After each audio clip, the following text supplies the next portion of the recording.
Baiklah,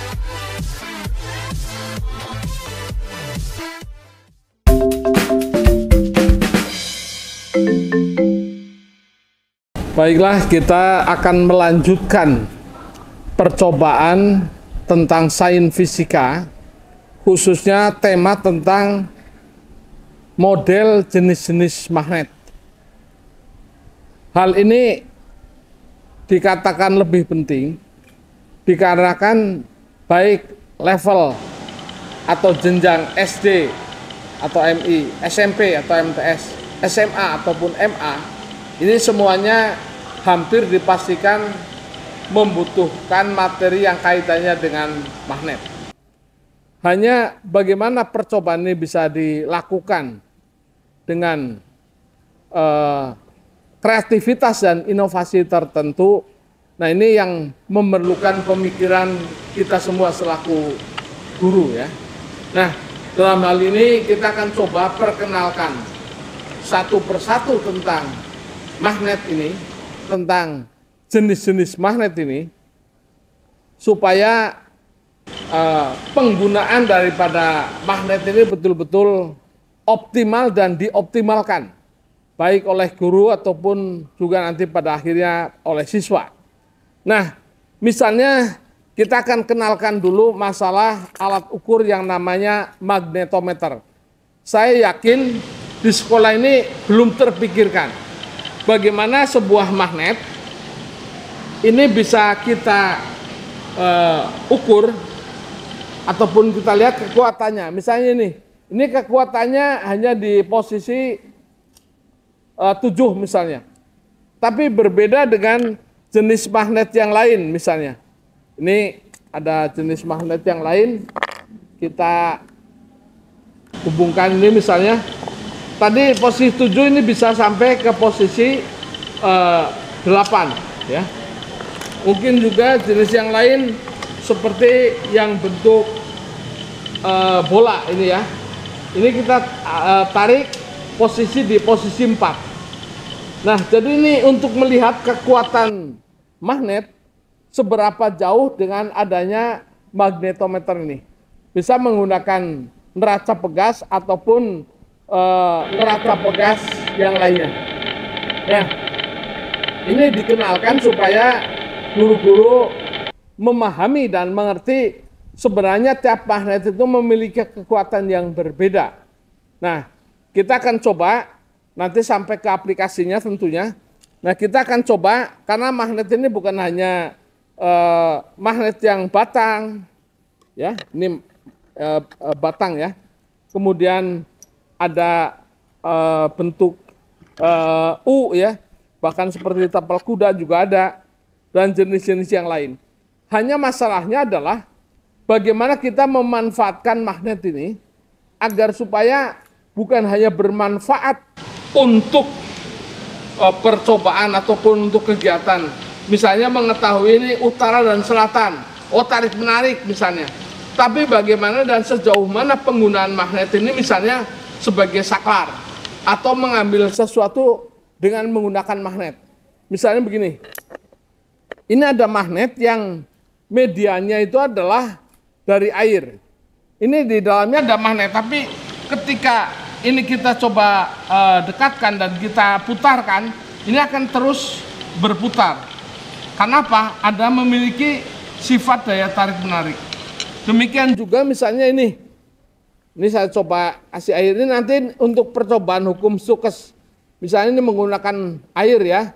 Kalau yang prinsipnya itu sampai menggunakan oli. Nah, ini kita coba isi sampai penuh misalnya ya.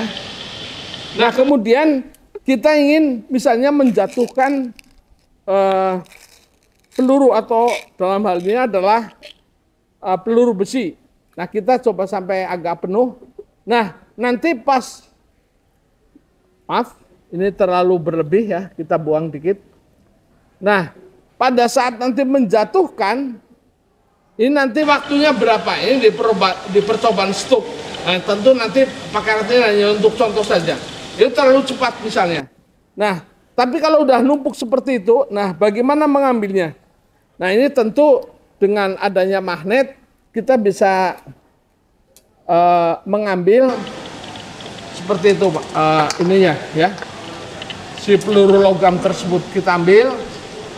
Nah akhirnya dapat kita ambil tanpa harus menumpahkan daripada air tersebut.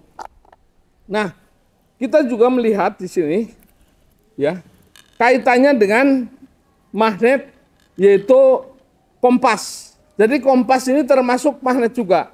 Ada kompas yang bentuknya seperti ini ya. Ini tentu kalau dipengaruhi ini bisa muter, tapi intinya kompas itu adalah menunjukkan arah. Jadi ini arah utara, ini ke sana ya. Ini juga north. Kita utara, bisa ya, memanfaatkan dan lebih lanjut misalnya. Nah, dengan demikian kita bisa memanfaatkan lebih lanjut. Misalnya ini ada beberapa jenis logam ya. Ada dari baja, ada dari besi. Nah, kita ingin melihat misalnya begini. Pada saat kita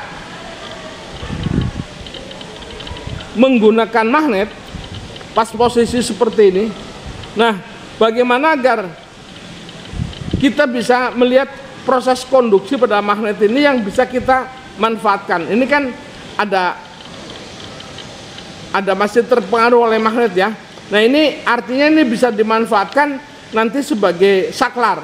Misalnya ini untuk ayunan bandul. Jadi ayunan bandul bisa dimanfaatkan dengan menggunakan magnet, termasuk untuk ayunan pegas. Jadi kalau kita lihat dan perhatikan ya, jenis-jenis magnet bukan hanya sekedar ini ya, tapi kita bisa melihat bagaimana proses yang terjadi pada magnet ini. Misalnya ya, kita coba perhatikan.